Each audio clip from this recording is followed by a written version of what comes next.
तो इस वक्त हमारे सामने दीवान फरीद तहकीक से काफ़ी नंबर 218 की दूसरी किस्त है।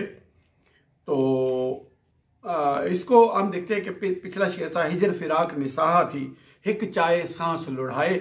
उससे अगला शेर है कि ये गज़ल की हैत में लिखी गई है। पिछली काफ़ी जो बिल्कुल इन्हीं जज्बात पर मबनी है वो लिखी गई है मुरब्बा शक्ल में कि वो तीन लाइनें इस तरह और फिर काफ़ी का शेर वो मुरब्बा है।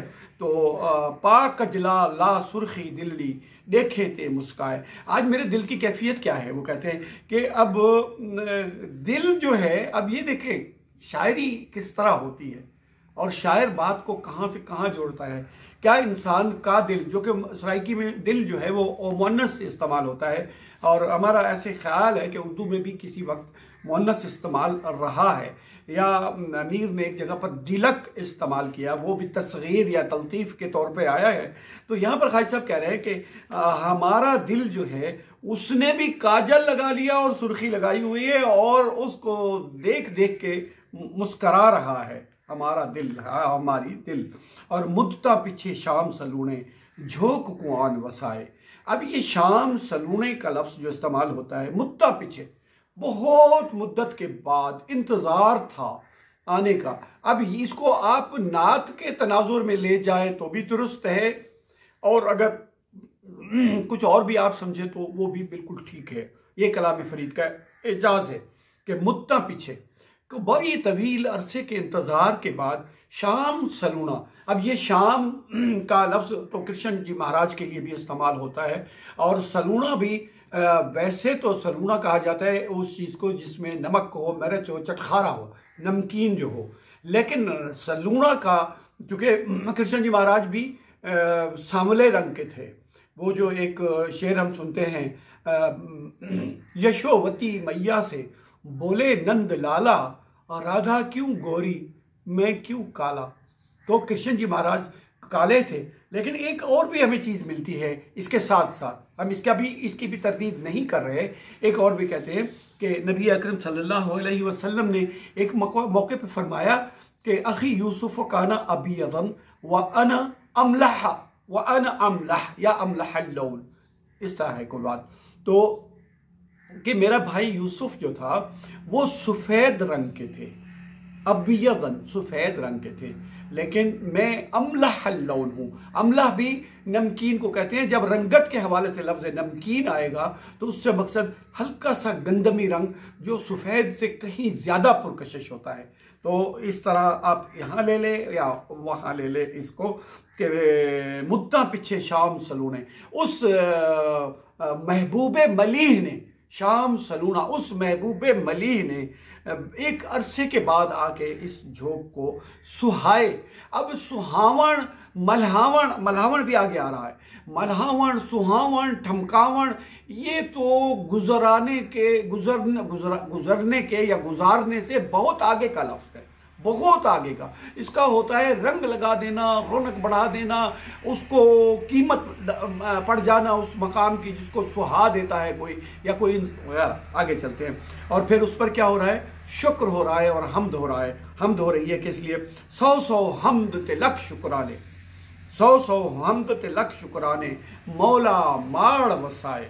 अब माड़ का मतलब एक तो है ठिकाना, लेकिन माड़ एक इलाका भी है मारवाड़ का। तो उस तरफ जब बारिश होगी तो माड़ का मतलब ये भी होता है कि हमारा घर, हमारा ठिकाना, हमारा इलाका।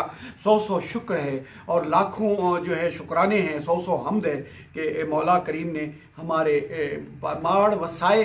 अब वसाए का माना बारिश बरसाना भी होता है और आबाद करना भी होता है कि मौला ने हमारे इस खित्ते को आबाद कर दिया, यानी वो तशरीफ़ ले आए तो दुनिया आबाद हो गई। सावल सोना सावण बदरा सारे सांग मल्हाए। अब ये जो महबूब मलीह, खूबसूरत महबूब मलीह जो है, ये सावण का महीना और बदरा का महीना जो है, सारे सांग मल्हाए। सांग के कई मानी है, 8-9 मानी होते हैं सांग के। यहाँ पर सांग का माना है हमारे हमरा, सांग का माना के लिए, के वास्ते, ये भी होता है। और सांग का माना एक तमाशा और ड्रामा भी होता है। सांग का माना एक बर्छी भी होता है। सांग का माना रिश्ता भी होता है। इस सांग कुसांग यानी बिगड़ा हुआ रिश्ता, यानी इस तरह। तो सारे सांग मलाए, हमारे लिए यहाँ पर या हमारे हमरा यहाँ पर आके मल्हाए, यानी उसका लुत्फ़ ले, उसको रंग लगा दे, हमें लुत्फ़ दे दे, खुद उसमें लुत्फ़ अंदोज़ हो।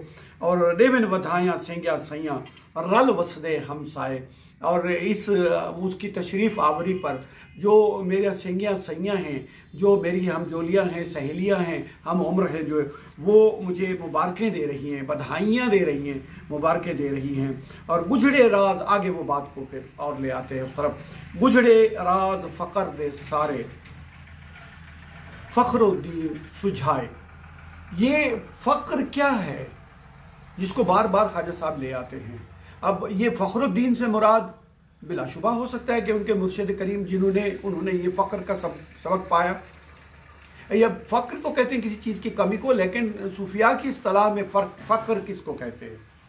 अल फ़क्र के पीछे वो ऐसी क्या चीज़ है जिसके लिए वो तरस रहे हैं और बार बार वो उसी को नेमत उज़्मा समझते हैं। तो उसके पीछे एक हदीस उसका हमें राज की तरफ इशारा करती है। अल फ़क्र, हदीस मुबारक, अल फ़क्र फ़ख्री, ये फ़क्र जो है ये मेरा फ़ख्र है, ये मेरे बड़ाई है, मैं इसी की बुनियाद पर मुमताज़ हूँ। तो वो कहते हैं मेरा फ़ख्र है। तो ये वो फ़ख्र है जिसके वो कह रहे हैं कि फ़ख्रुद्दीन ने। अब फ़ख्रुद्दीन वो अपने मुर्शिद को कह रहे हैं, बिल्कुल ठीक है, लेकिन दीन का फ़ख्र नबी अकरम सल्लल्लाहु अलैहि वसल्लम की ज़ात बाबरकत और अम्बिया का फ़ख्र, कायनात का फ़ख्र और मौजूदात का फ़ख्र जो है वो नबी करीम की भी ज़ात हो सकती है। तो दोनों तरफ ले सकते हैं। और ये इन सब को आपस में यकसां क्यों कर देते हैं, ये सूफिया बता सकते हैं कि वो बात कहाँ की करते करते मुर्शिद की बात भी उसी ज़िमन में लिए चले जाते हैं। तो क्या इनमें वो कोई फ़र्क भी रवा रखते हैं या नहीं रखते, ये सूफिया का मामला है। और गुजड़े राज, ये तमाम पोशीदा राज जो थे फ़क्र के, वो मुझे फ़ख्रुद्दीन ने सुझाए हैं, यानी समझा दिए हैं। और वो क्या थे? हाल मकाम दीरतक फतक शरही कर फरमाए। हाल क्या है? एक तो होता है हाल रूदात बयान करना, एक हाल होता है मौजूद, और एक होता है हाल। हाल का मतलब है कैफियत, और मुकाम तो एक ठिकाने को कहते हैं, लेकिन मुकाम सूफिया के नज़दीक जो है वो होता है किसी कैफियत का मुस्तकिल हो जाना। किसी कैफियत में, एक कैफियत एक लम्हे के लिए किसी पर तारी होती है और दूसरे लम्हे वो कैफियत फिरो हो जाती है, वो उससे निकल के एक आम कैफियत में आ जाता है। लेकिन जो अहले ज़िक्र हैं, अहले फ़िक्र हैं, जो ज्ञान ध्यान वाले लोग हैं, वो मुस्तकिल तौर पे उसी फ़िक्र में रहते हैं, तो उसको कहते हैं मकाम। हाल मकाम दी रत्तक फतक। अब ये रत्तक फतक क्या है? रत्तक माना होता है बंद जाना, ख़त्म हो जाना, बैठ जाना, और फतक होता है खुल जाना, कुशादगी। कि ये हाल और मकाम में का कुछ नीचे बैठ जाना और खुल जाना जो है, बंद हो जाना या वापस आ जाना, ये सब कुछ शरही कर फरमाए। और ये उन्होंने हमें शरही करके फरमाया। कुछ लोगों ने यहाँ पर एक लफ्ज़ सब का भी इजाफा, सब शरही कर फरमाए जो है, लेकिन हमारे नज़दीक यहाँ पर सब नहीं है, शरही करके उन्हें बताया। और यारियाँ बाशां रलड़े दारियाँ, यारियाँ बाशां रलड़े दारियाँ वस वसेब विहाय।